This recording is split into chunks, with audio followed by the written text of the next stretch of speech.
의석을 정돈해 주시기 바랍니다. 성원이 되었으므로 회의 속개를 선언합니다.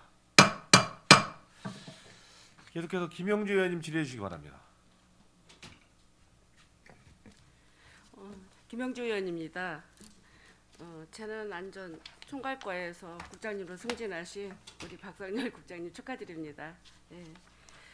연일 계속되는 코로나 때문에 많이들 애쓰시는데 힘내시고요. 예. 저는 간단하게 몇 가지만 여쭤보겠습니다. 6페이지를 좀 한번 봐주세요. 재난 대비 신체적 대응 체계 구축인데 지금 우리 연일 그 평택시에 코로나 환자들이 지금 많이 생기잖아요. 근데 뭐 이렇게 보면 뭐 700명, 뭐 580명 이렇게 계속 이렇게 생기는데 지금 그 시민들이 코로나에 감염되고 이런 분들이 하소연이 지금 많이 있어요. 그래서 업무가 폭주하고 공무원들이 이제 힘드시겠지만 집에서 자가격리 하시는 분들에 대한 아무런 조치가 잘 이루어지지 않고 있다.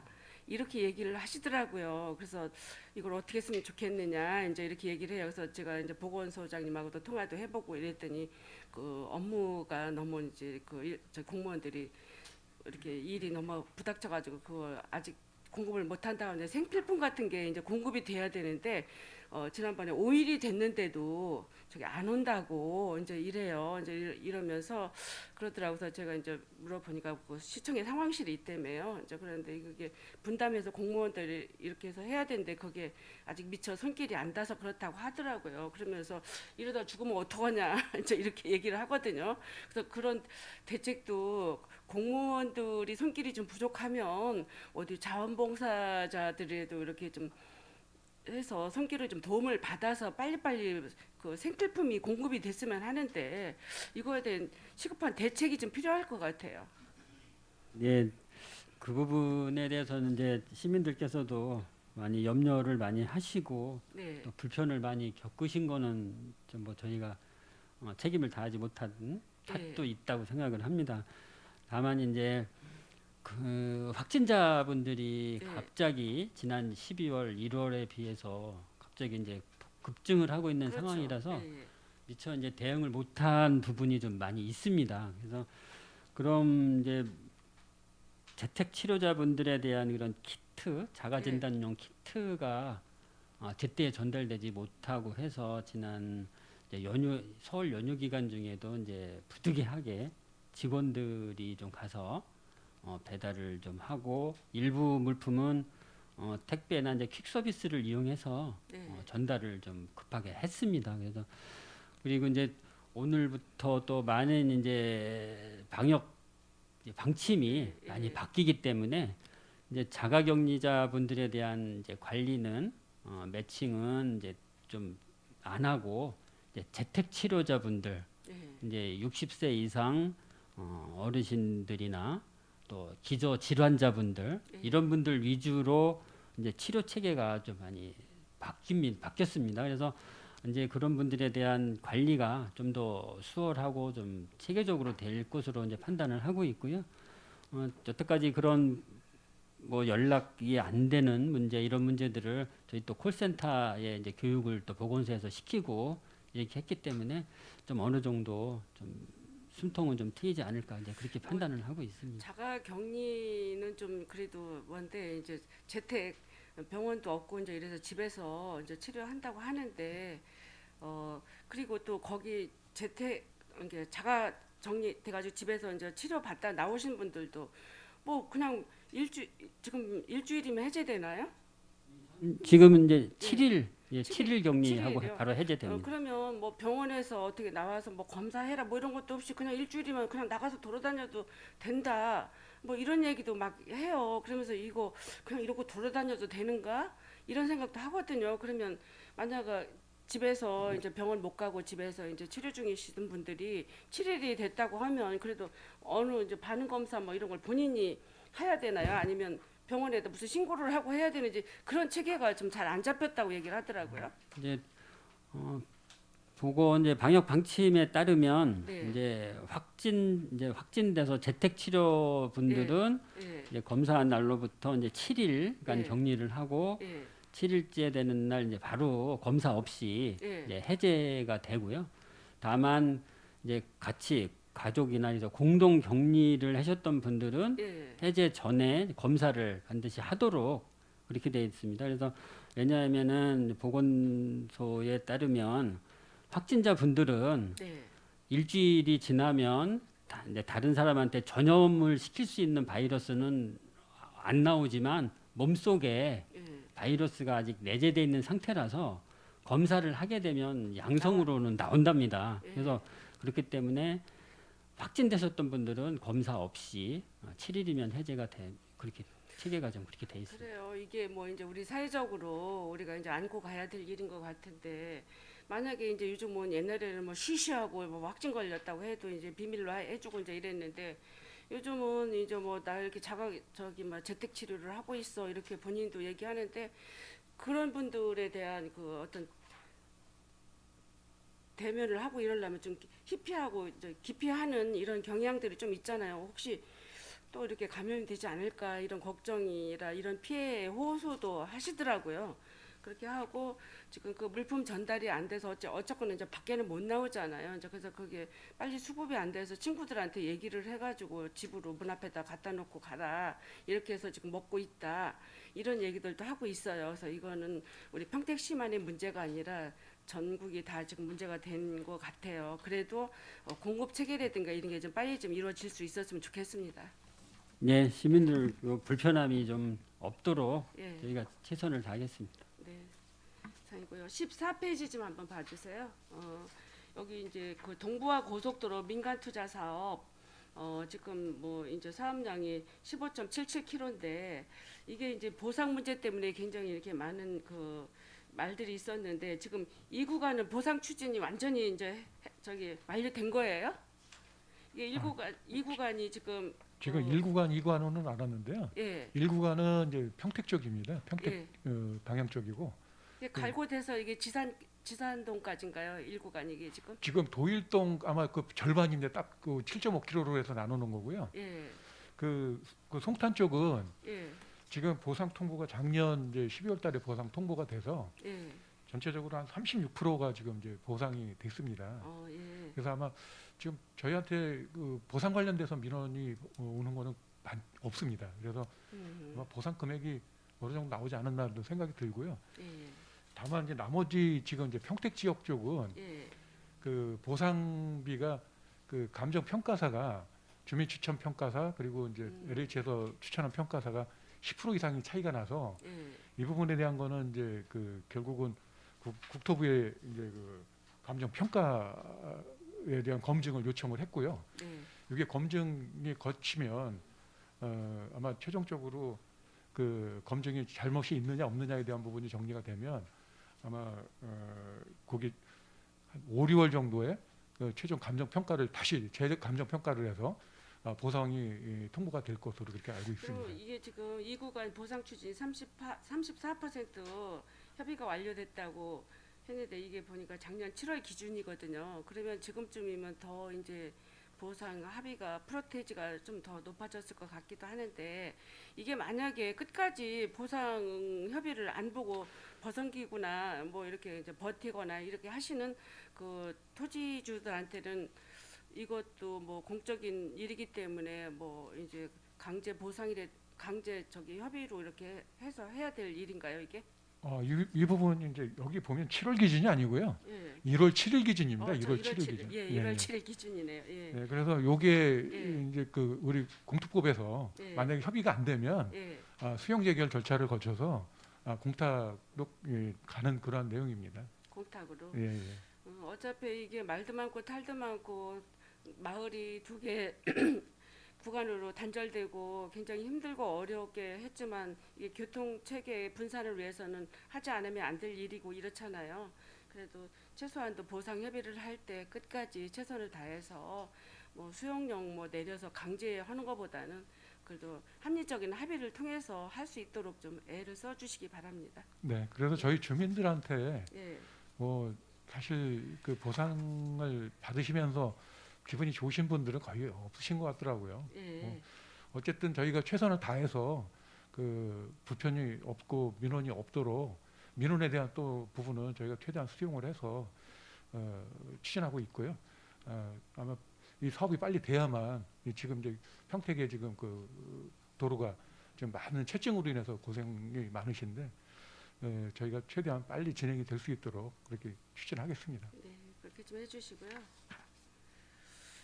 그리고 25페이지에 보면 교보생명 고덕 신도시간 도로 건설 공사가 사업비가 약 1,400억 정도의 예산이 이제 필요가 돼서 이게 지금 타당성 검토를 지금 올 1월달에 착수를 했나요? 예, 지금 용역을 착수를 했고요. 예, 저희가 금년도에 이제 한 6개월 정도 용역 기간이 소요가 됩니다. 네, 그 용역이 나오면 이걸 타당성을 이제 받아야 되는 거는 사실 우리 지방재정법에 따라서 예, 그 500억 이상 넘어가는 사업에 대한 부분은 그 행안부에 타당성 검토를 받도록 돼 있습니다. 그래서 이 부분은 용역 결과에 나오게 되면 저희가 신청을 해서 내년까지 타당성 검토를 완료할 예정으로 지금 가지고 있습니다. 예, 이것도 어차피 구도심권하고 신도심으로 연결하는 주 메인 도로가 별로 없어서 이것도 우리 여기 구도심권에 있는 북부 지역 분들이 많은 그 저기 원하는 사업이거든요. 이것도 원만하게 뭐 돈이 이제 1,400억이라는 돈이 들어가는데 과연 이 돈을 어떻게 충당을 할지 이제 이런 것도 이제 걱정이 되겠지만 그래도 이 지역에 현안 처리하고 계시는 국회의원님이 계시니까 이렇게 잘 해서 이 도로도 조기에 착공이 됐으면 좋겠습니다. 네, 협의해서 잘 추진하도록 네. 하겠습니다. 다음은 제가 44페이지 좀 봐주세요. 공공용 천원택시 개선 확대 및 운영에 대해서 얘기를 하겠는데요. 지금 평택시가 택시가 지금 법인하고 개인 택시가 있죠. 보유 대수가 몇 대나 돼요? 전체 다 해서 한 1,750여 대 되고 있습니다. 그러면 우리가 인구 대비를 했을 때 인구 대비해서 뭐 몇 명당 택시 몇 대가 이렇게 다른 지자체에서는 배정이 된 것 같은데 우리 시는 인구가 지금 56만이잖아요. 56만인데 한 1,000여 대가 이게 합리적으로 타당성이 맞다고 되나요? 맞다고 하는 건 아니고요. 예. 이제 지금 말씀 주셨던 거를 이제 국토부나 저희 하는 일로 이제 끌어서 말씀을 드리면 네. 총량 재산정 요건이라고 하는 거거든요. 예. 근데 저희가 2000년 8월경에 제4차 총량 산정을 했는데 예. 국토부에서 떨어진 그 데이터는 111대를 감찰을 하라고 하는 내용이었었습니다. 111대를요? 예, 예. 이제 이 재산정을 하기 위해서 필요한 게 뭐 인구 증가도 필요하지만 예. 그 거리 이동 실차율이라는 게 있고 이동률이라는 게 있거든요. 예. 근데 이런 데이터들이 많이 나와야 소요량이 많은 걸로 판정이 되는데 네. 사실 그렇지 못한 실정이고요. 지금 의원님 말씀 주시지만 이번 추경에 그래서 네. 저희가 인구 증가를 기준으로 해서 5% 이상 증가를 2000년 8월 1일 당시부터 했기 때문에 네. 그 재산정을 한번 해보려고 용역비 계상을 요청드린 사항이 하나 있습니다. 이게 왜 제가 이런 말씀을 드리냐면 지금 법인 택시가 있고 이제 개인 택시가 있어요. 그런데 요즘 저녁일이든가 이런 시간에 택시 타기가 하늘의 별 따기래요. 그래가지고 시민들이 아주 불만이 많더라고요. 택시를 3, 40분 기다려도 택시 그 승강장 줄 서는데도 3, 40분을 기다려야 택시가 온다는 거예요. 그래서 저도 한번 택시를 타봤어요. 그랬더니 출장소 앞에서 제가 택시를 기다리는데 38분을 기다리니까 한 대가 오더라고. 그것도 이제 줄 서서. 그래서 제가 택시를 타고 다니면서 물어봤어요. 왜 이렇게 택시 잡기가 힘든다고 해서 저도 일부러 택시를 한번 타봤는데 이렇게 많이 기다렸다 얘기를 하니까 자기는 영업 택시라고 얘기를 하더라고요. 그래서 개인 택시들이 비가 오거나 굳거나 하기 싫으면 이게 운영을 안 된다는 거예요. 그래서 택시가 이렇게 턱없이 부족하다. 그러면서 얘기하시는 소리가 영업용 택시를 좀 이게 좀 정차를 좀 해야 될 것 같다 이런 얘기를 해주시더라고요. 그래서 그것도 뭐 이렇게 아무렇게나 정차하는 게 아니라 이제 또 기존 택시 하시는 분들이 택시가 계속 많이 늘어나게 되면 또 이제 그 운행 자기네들 해야 될 횟수가 또 적어들잖아. 그래서 아마 총량제라고 제가 이제 이걸 실시할 겁니다. 그래서 제가 정확하게 물어봐서 답변을 드리겠습니다. 이렇게 얘기를 했거든요. 그래서 이게 좀 심각하더라고요. 지금 평택시가 택시가 이게 없어요. 그리고 콜을 부르면 오지도 않아요. 이제 이래서 여러 가지 문제점이 있어서 이거 개선책을 마련해야 될 것 같아요. 관심 가져서 감사드리고요. 아까 예. 말씀 주신 대로 예, 법인 택시 같은 경우는 가동률이 좀 나오는데요. 네, 개인 택시는 사실 가동률이 많이 떨어지고 있습니다. 예, 근데 이걸 강제할 수 있는 여건이 없고요. 그렇다며요. 예. 그리고 이제 또 하나는 이제 운행하시는 분들이 고연령층들이 많으세요. 네, 이러다 보니까 특정 시간대 운행하는 걸 목적으로 하고 있고, 특히나 아까 말씀 주셨지만 눈이 오고 그러면 안 나오는데요. 운행률이 뚝 떨어지는 그런 이제 내적인 문제가 있는 거라 이 여건을 지금 다 표현드리기는 좀 어려운 실정이라는 말씀 올리겠습니다. 그래요. 그렇게 하고 또 이제 그 고독 신도시에 지난번에도 제가 한번 상의 드렸었죠. 택시 승강장이 턱없이 부족하다. 이거는 너나 할 거 없이 고독 신도시 그 뿐만 아니라 구도심권에 있던 분들도 택시를 이렇게 잡으려면 택시가 거기 쓰지를 못해가지고 못 잡는다. 그래서 지난번에 저랑 한번 이렇게 쭉 돌아보니까 뭐 7군데를 지정을 하고 2군데는 앞으로 할 예정이다. 이렇게 얘기를 해주셨잖아요. 근데 이것도 시급하게 그 택시 그 주차장도 뭐 말로만 뭐 7군데 지금 두 가운데 빼고 7군데면 이제 9군데가 시설이 된다고 그때 했죠.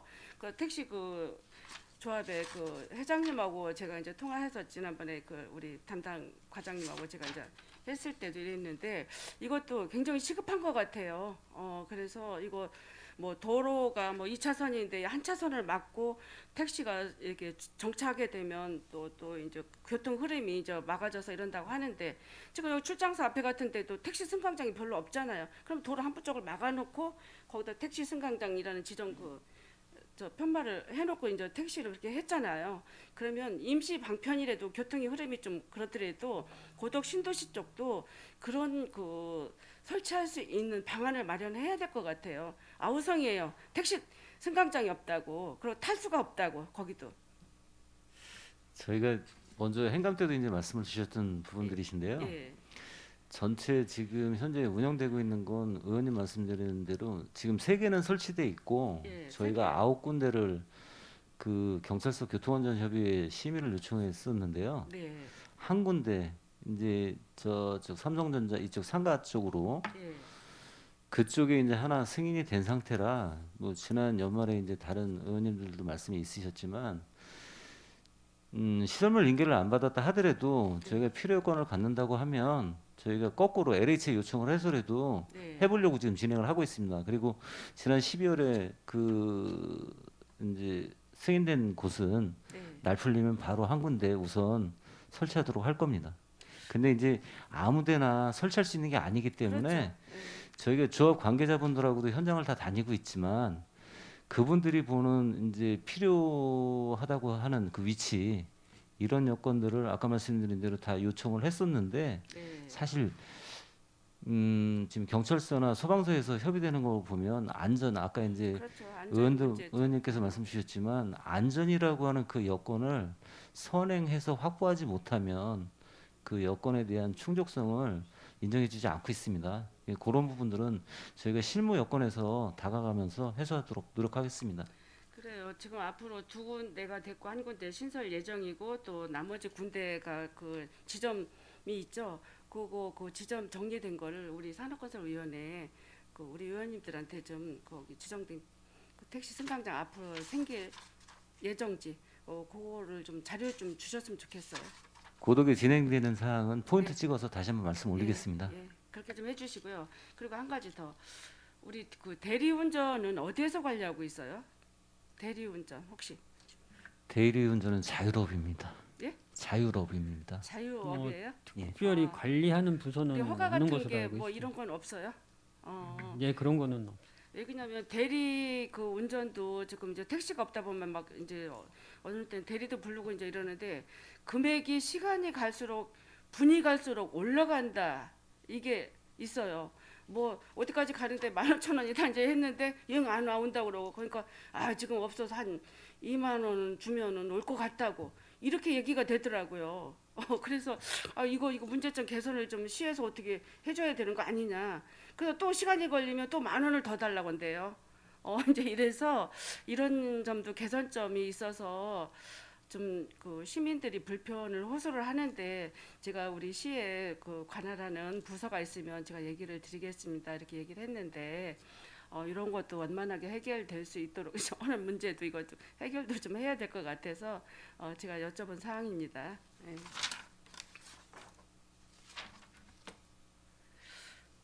다음은 50페이지 차량 등록 감면 사후 관리 추진에 대해서 잠깐 문의 한 가지 드리겠습니다.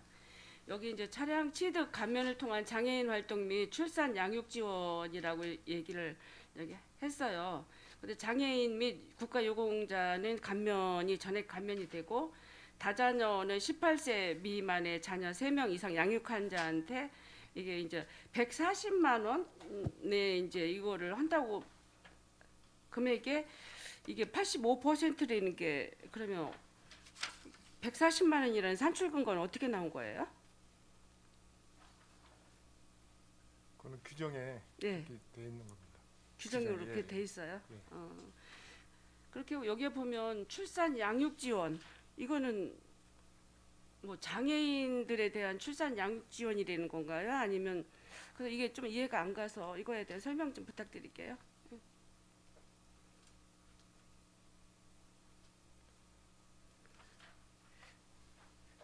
준비가 안 되셨으면 차후에 좀 네, 얘기 좀 해주시기 알아봐야 바랍니다. 될것 네. 알겠습니다. 이제 18세 미만의 자녀를 이제 3명 이상 예. 양육할 때 이렇게 다자녀 감면을 해주지 않습니까? 그러니까 예. 현재 이제 출산율이 저하되고 예. 하니까 이런 감면 혜택을 좀 더 시민분들께 드리면서 이제 출산을 유도할 수 있도록 그렇게 하는 것으로 이제 알고 있습니다. 이게 이제 다자녀에 대상되는 부분을 얘기를 하는 건지 아니면 장애인들이 출산이나 양육을 할 때 한다고 하는 건지 이게 구분이 안 돼서 제가 저기 궁금해서 여쭤본 사항이고요. 더 정확한 좀 설명은 차후에 좀 부탁 좀 드리겠습니다. 예, 이상입니다. 네, 수고하셨습니다. 더 질의하실 의원님 계십니까? 예, 권현미 의원님 질의해 주시기 바랍니다. 예, 저도 몇 가지만 질의하겠습니다. 우선은 지금 이제 오늘 업무 계획에 대해서 지금 보고를 하러 오셨잖아요. 그러니까 2022년 동안에 이런 추진 방향을 가지고 일을 하시겠다고 지금 자료를 주신 것 같은데 우선은 안전총괄과부터 말씀을 드리면 이제 지난해에 화학물질 안전도시 이제 그 특별위원회를 이제 제가 운영을 하면서 그때 이제 군산에서 화학사고 대응을 위한 합동 도상훈련에 참석을 했었어요. 근데 우선 재난 대비한 선제적 대응 체계를 구축하시다고 했는데,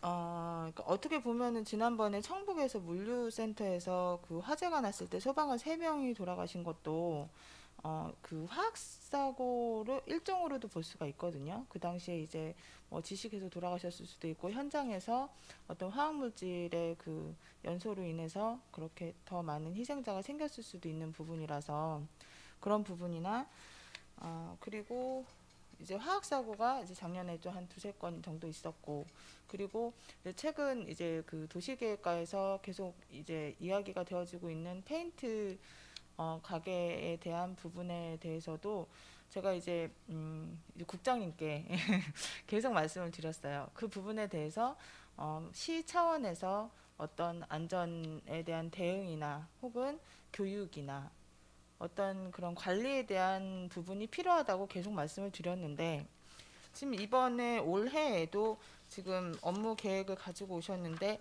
그 부분에 대해서는 전혀 반영이 안 되어져 있거든요. 어떻게 이해를 해야 될까요?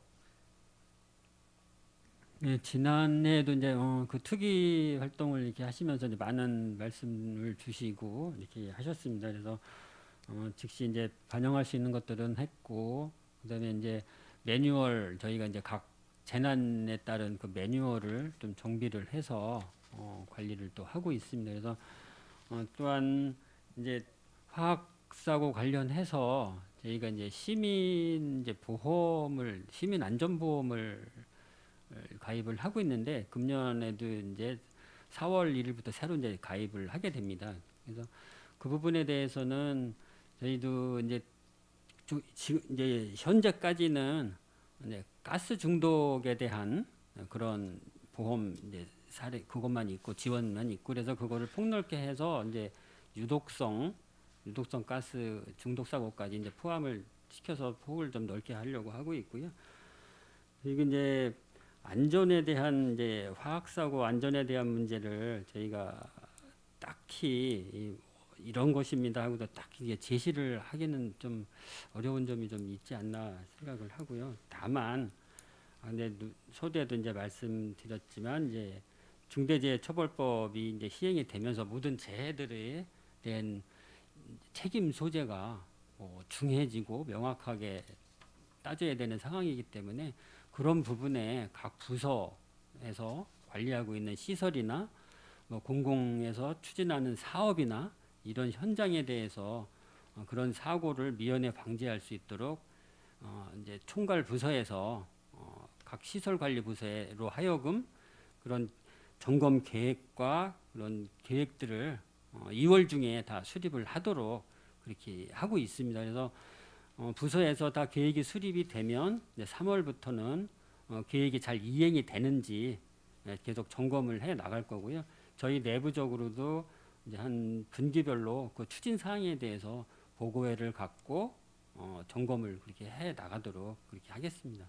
그러니까 국장님께서는 아직 화학 사고 관련돼서 그게 위험하다 혹은 평택시에서 기초 지자체로서 그 부분에 대한 대응할 필요가 없다라고 생각을 하시는 것 같아요. 아니에요? 네. 그렇지는 않습니다. 아니, 모든 사고가 다 네. 중요하고 시민들이 안전하게 지낼 수 있는 것들을 타선에 미연에 다 방지해야 된다고 생각은 하고 있습니다. 그래서 우선은 관심을 가지고 이야기를 하셨다, 관심을 가지고 계시다라고 말씀을 하신 것으로 그냥 이해를 하고요.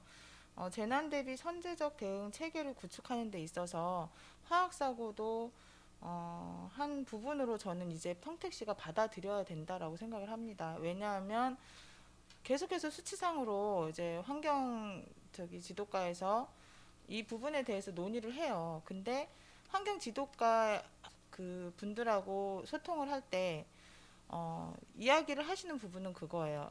그분들의 그 역할 이상의 것을 준비해야 되는 부분들이 많거든요. 화학사고 대응에 대해서는. 그래서 제가 자꾸 안전총괄과장님께 이제 그때 과장님 이제도 제가 계속 얘기를 했던 거예요. 안전총괄과에서 이 부분에 대해서 관심을 갖지 않으면 환경지도과에서 할 수 있는 게 굉장히 역할이 미미해요. 그래서 계속해서 말씀을 드리는 거고 그런 부분에서 조금 더 경각심을 가지고 생각을 해야 되는데 자꾸 이게 뒤로 밀리는 것 같아서 관심사에 없으신가 봐요. 그래갖고 좀 많이 좀 저는 개인적으로 좀 속이 상하는데 우선은 재난 대비 선제적 대응을 체계 구축을 하실 때 필요합니다. 군산시에 그때 이제 화학사고 대응 합동 도상훈련 어떻게 하셨는지에 대해서 그때도 관심 없으셔서 참여 안 하셨죠. 저는 그거는 좀 약간 인식에 좀 문제가 있다라고 좀 생각이 되고요. 그래서 그 부분에 대한 사업 계획이나 업무 추진 방향에 대해서도 저는 한 꼭지 잡아주셨으면 하는 바람이 있습니다.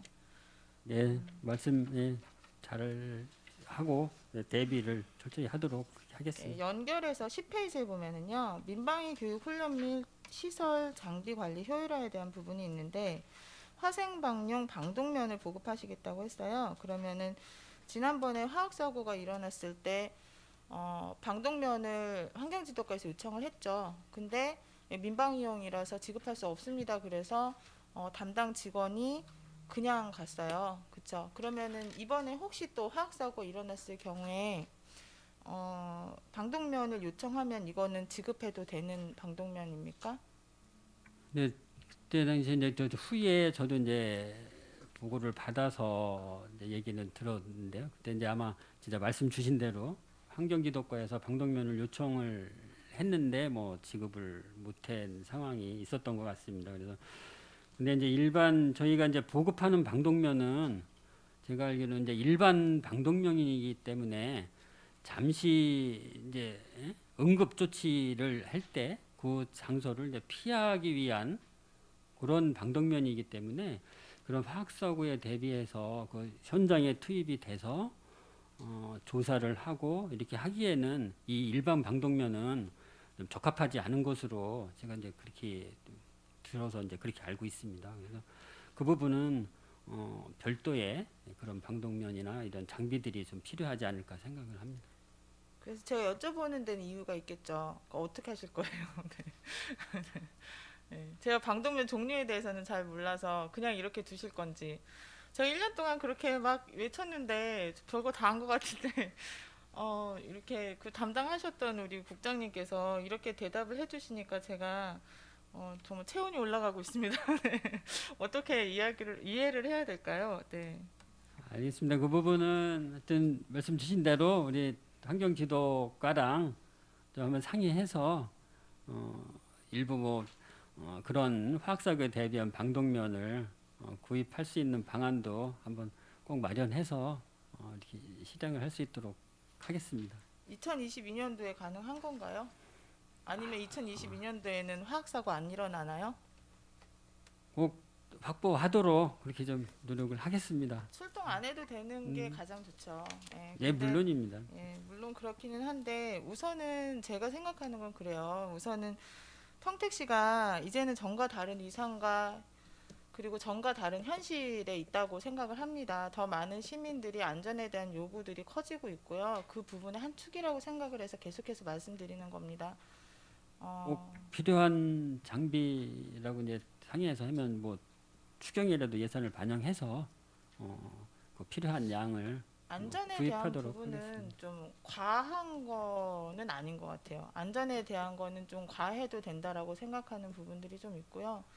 계속해서 이제 화학 사고든 화재든 현장에 지난번에 물류센터 사고가 났을 때도 공무원분들 출동하셨죠. 예. 예, 그런 부분에도 사실은 그 출동을 해야만 하는 상황이 왔을 때 우리 정말 경무에 시달리시는 우리 공무원분들이 안전에 대한 것까지 우려 혹은 그걸로 인한 피해가 생기면 안 된다고 생각을 합니다. 그래서 그거는 우리 공무원 조직을 보호하는 것일 수도 있기 때문에 그 부분에 좀 대비를 좀 해주셨으면 하는 그런 부탁을 드리겠습니다. 네, 잘 알겠습니다. 국장님이 되셨는데도 계속 제가 자꾸 이렇게 안전에 대한 이야기를 말씀드려서 죄송스럽고 아유, 아닙니다. 이게 당연하신 말씀이십니다. 그리고 페인트 가게 그 어떻게 관리하실 생각은 없으신가요? 글쎄 이제 누차 그 부분은 우리 뭐 도시계획과 조례 개정하는 과정에서도 말씀드리곤 했지만 일단은 관리 주체는 이제 소방이기 때문에 저희가 그렇다고 관리 뭐 손을 놓겠다는 것은 아니고요. 소방에서 관리를 이제 주를 하고 거기서 같이 뭐 점검이나 무슨 장비 뭐 추가로 뭐 필요한 사항이나 이런 거 있을 때는 소방에서 요청을 하면 저희 뭐 안전부서에서 적극적으로 같이 협력해서 조치해 나가는 것으로 그렇게 하겠습니다.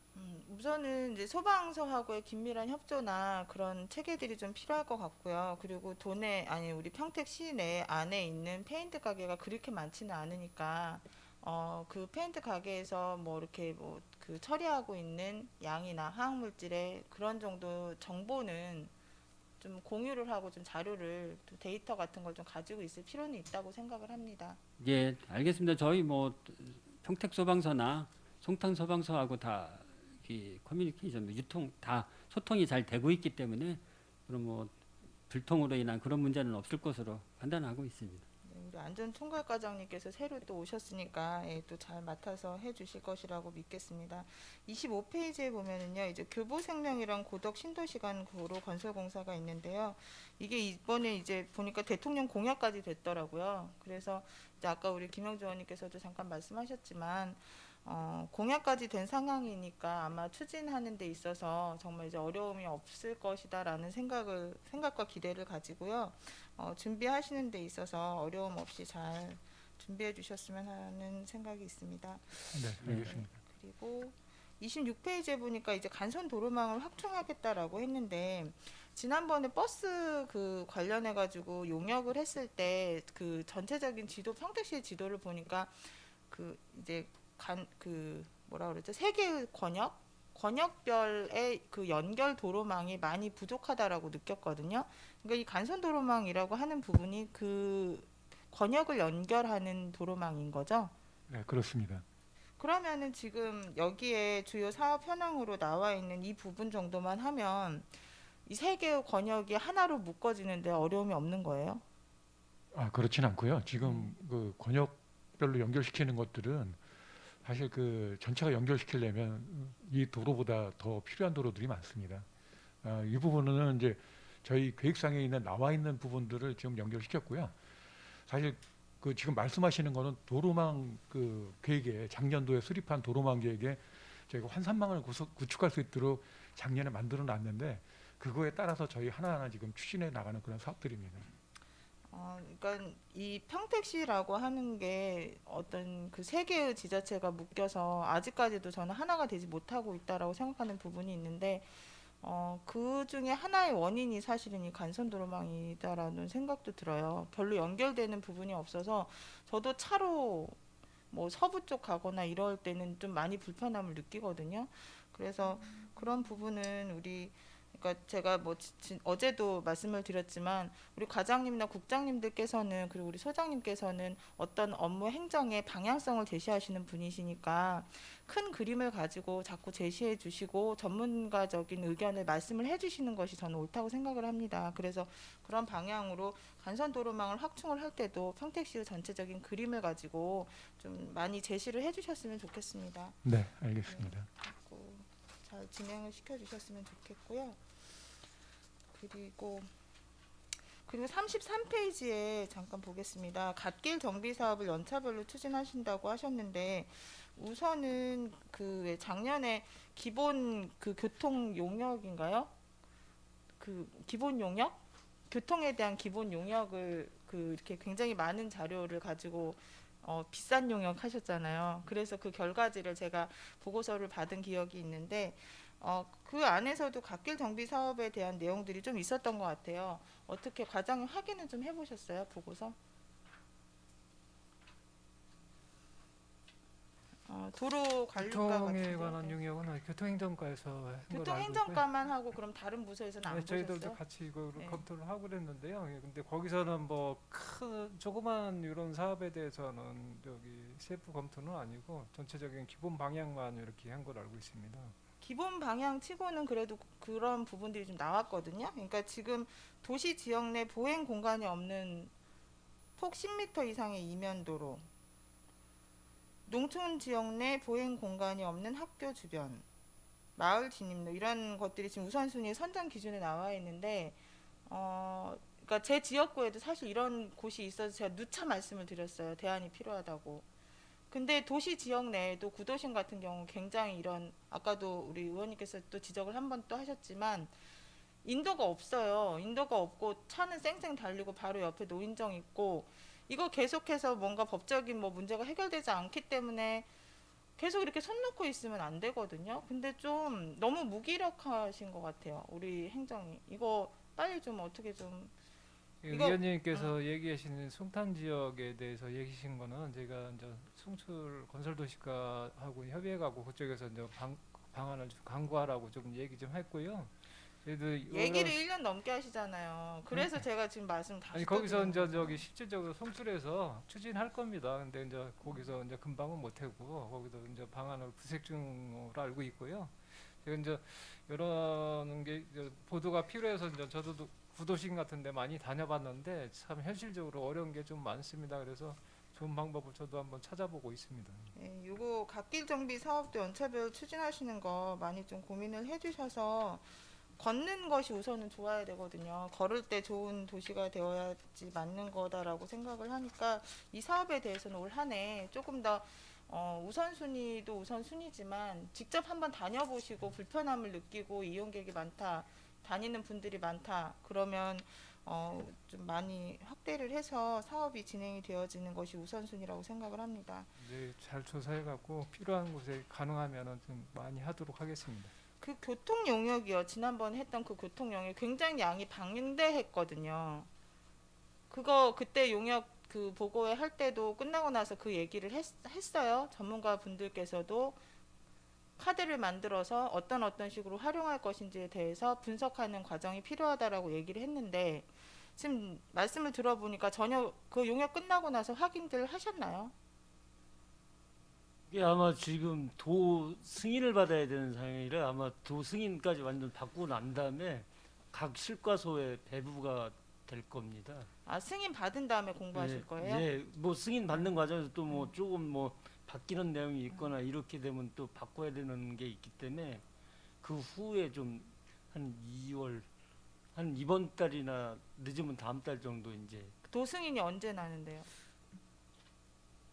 죄송한데 그걸 다시 확인해 가지고 이거 봐, 말씀드리겠습니다. 관심이 없으셔요. 제가 그래서 속상한 거예요. 그때도 제가 용역보고회 끝나고 나서 정말 이 부분에 대해서 우리가 공부 많이 해야 되고 활용할 수 있음하고 활용해야 된다라고 그때도 제가 그렇게 누차 말씀을 드렸던 것 같은데 지금 벌써 몇 달 지났는데 아직 그 이후에 한번 보시기는 하셨어요? 우리 교통행정과장님 새로 오셔서 너무 반갑고 이제 잘 지냈으면 좋겠습니다. 근데 예, 보셨어요? 혹시? 한번 대충 한번 대충 해봤습니다. 보셨어요? 양이 네. 엄청 많던데. 업무 파악하느라고 네. 조금 자세히 업무- 보진 못하고요. 업무 파악하시느라고 굉장히 한 번은 알고 고생이- 있습니다. 예. 네.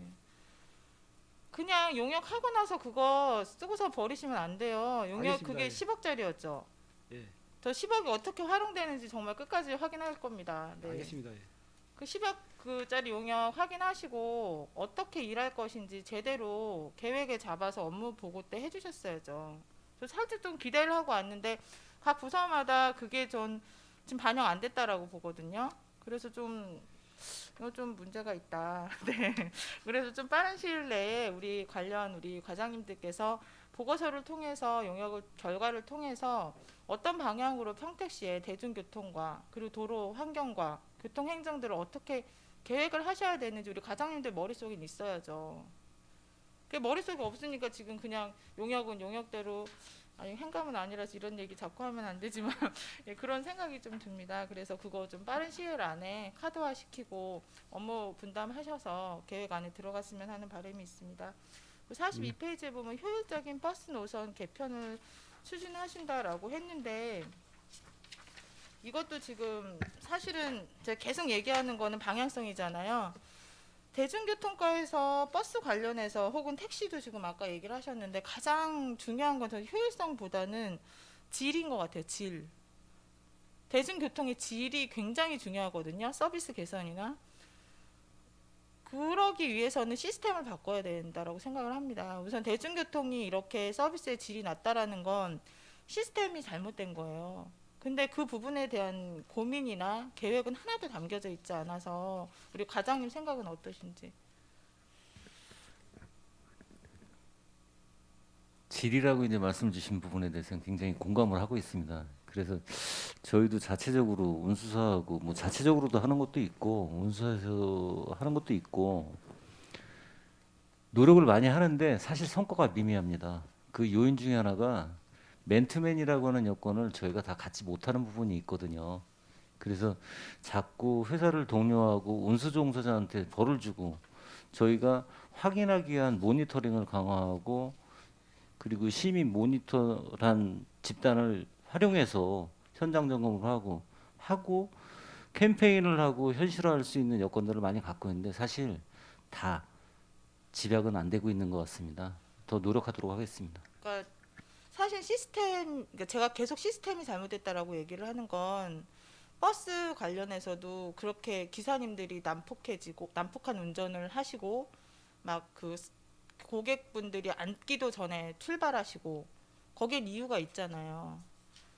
그리고 뭐 이분들이 이거 노선 다 돌고 나면 화장실 갈 시간도 없으시고 그 부분에 대한 개선, 그 부분에 대한 이야기들을 수렴하는 과정이 저는 있어야 된다고 생각을 하는 거예요. 저희가 그런 부분에 있어서는 이제 운수사 노조하고 얘기를 많이 하고 있습니다. 그 이제 운수사 노조가 요구하는 거를 저희가 다 수용은 못하지만 그걸 운수사 운영 주체들 운영 사측이 되겠죠. 주체하고 근무하시는 분들하고는 전 또 되게 다를 것 같아요. 우선 버스 회사 측에도 그러니까 제가 듣기로는 그래요. 버스 회사가 이제 굳이 그렇게 서비스 개선을 하지 않아도 먹고 산다고 들었거든요. 그러면 그렇지가 않습니다. 네. 그러니까 예, 우선은 구조적인 여건을 이해를 하게 되면 그 표현이 이제 어느 일방의 표현이 될 수 있는 부분이거든요. 근데 그 구조를 저희가 다 이해할 수는 없지만 어느 특정 여건에 해당하는 게 일방적이다라는 표현은 좀 신중해야 되지 않을까 하는 생각도 저희 하고 있습니다. 예, 그러니까 우선은 제가 표현이 잘못될 수도 있다라고 지적을 해주셔서 그건 제가 수정을 하고요. 우선은 제가 그래서 말씀을 드리는 이유는 이거예요. 지금 오늘 이 자리는 2022년도에 어떤 방향으로 업무를 추진하시겠다라고 계획을 말씀을 하시는 자리니까 적어도 한 꼭지는 버스 서비스 질 개선에 대한 고민에 대한 계획이 있어야 된다고요. 무슨 말씀인지 아시겠죠? 계획을 넣어주셨으면 좋겠습니다. 그래서 버스 서비스 질을 개선하기 위해서 그분들 한번 만나보신다거나, 예? 의견 수렴을 하시겠다거나, 뭐 이제 그런 정도의 그런 자꾸 논의가 되는 과정들도 담겨져 있어야 된다라고 저는 생각을 하거든요. 근데 고민이 없고 계획이 없으면요 아무것도 안 돼요. 그리고 아까 모니터링단 뭐 이런 거 다 굉장히 많은 이야기를 해주셨는데 그런 부분들도 고민이고 계획이 될 수는 있다고 생각을 하거든요. 그래서 우리 과장님께 그런 부분에 대한 요청을 좀 드리고 싶습니다. 알겠습니다. 네, 그리고 50페이지에 보면 차량 취득세 감면 사후 관리 추진에 대해서 나와져 있는데요. 여기에 보니까 지금 장애인, 국가유공자 그리고 다자녀에 대해서 감면에 대한 내용이 있는데 이게 어떤 그 근거가 있는 거예요?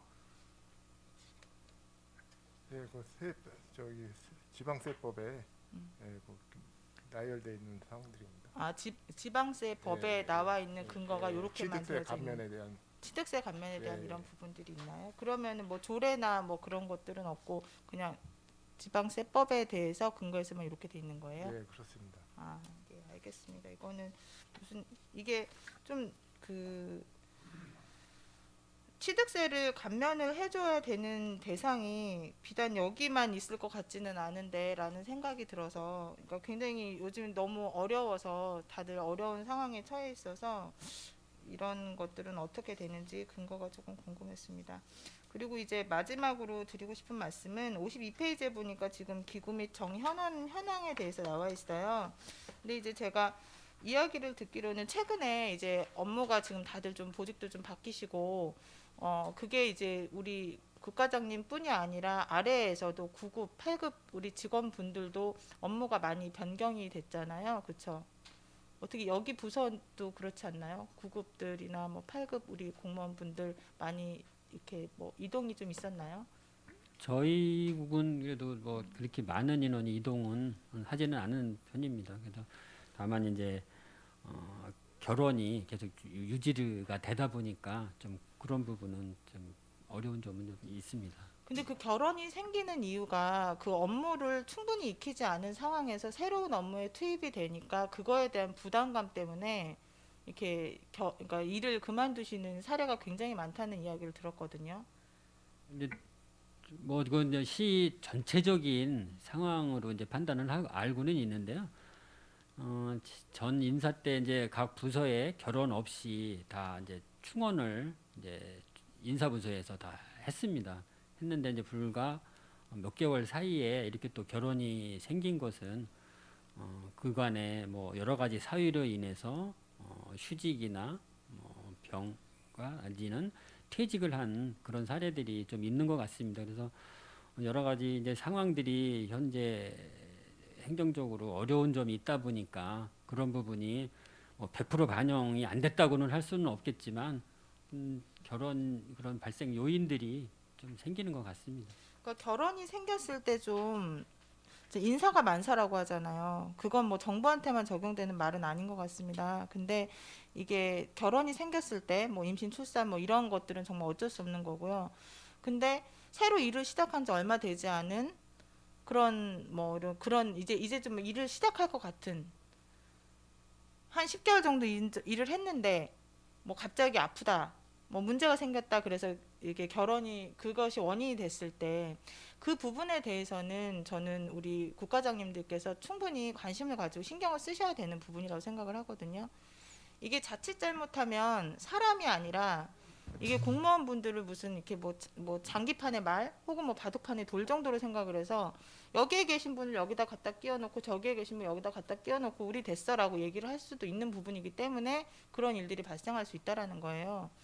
그러니까 이게 다들 정말 그 집안에서 다들 귀하게 요즘에는 정말 다들 귀하게 크셨잖아요. 그래서 이게 업무를 잘 할 수 있도록 좀 이렇게 좀 그 우리 직원분들을 살피는 것도 우리 과장님들, 우리 국장님께서 하셔야 되는 역할인 것 같아서 한 말씀 드렸습니다.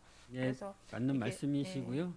예, 저희가 좀 직원들 간에 서로 소통하고 융화하고 해서 팀장, 뭐 부서장, 전화 다 해서 잘 살펴서 우리 가족 같은 그런 마음으로 잘 근무에 임할 수 있도록 세심히 살펴보도록 하겠습니다. 그리고 이제 차량 등록 사업소나 대중교통과 같은 경우는 민원인들을 굉장히 많이 상대를 하시잖아요. 그러다 보니까 아마 정신적인 스트레스도 굉장히 많을 거라고 생각이 돼요. 그러면 그 부분을 우리 같은 조직 내에서 품어주지 않으면 그게 결혼의 이유가 될 수가 있거든요.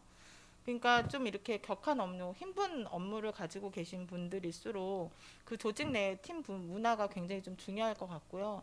그리고 무엇보다도 이게 평택시 공무원이다라고 하는 그런 자부심 그리고 자긍심을 가지고 일을 할 수 있도록 사실은 이제 우리 9급이나 8급은 페이도 얼마 안 되잖아요. 근데 일은 굉장히 힘드시거든요. 그러니까 그런 부분에 대해서도 우리 과장님들께서 내 식구 챙긴다는 마음으로 잘 좀 살펴주시고 좀 좋은 조직 문화가 될 수 있도록 좀 많은 노력을 해주셨으면 하는 바람이 있습니다. 예, 알겠습니다. 감사합니다. 네, 전 이상입니다. 수고하셨습니다. 점심 식사 하시죠 뭐. 네. 위원 여러분, 원활한 회의 진행과 중식 시간을 갖기 위해 정해하고자 하는 데 이의 있습니까? 네, 이의가 없으므로 오후 1시 30분까지 정회를 선언합니다.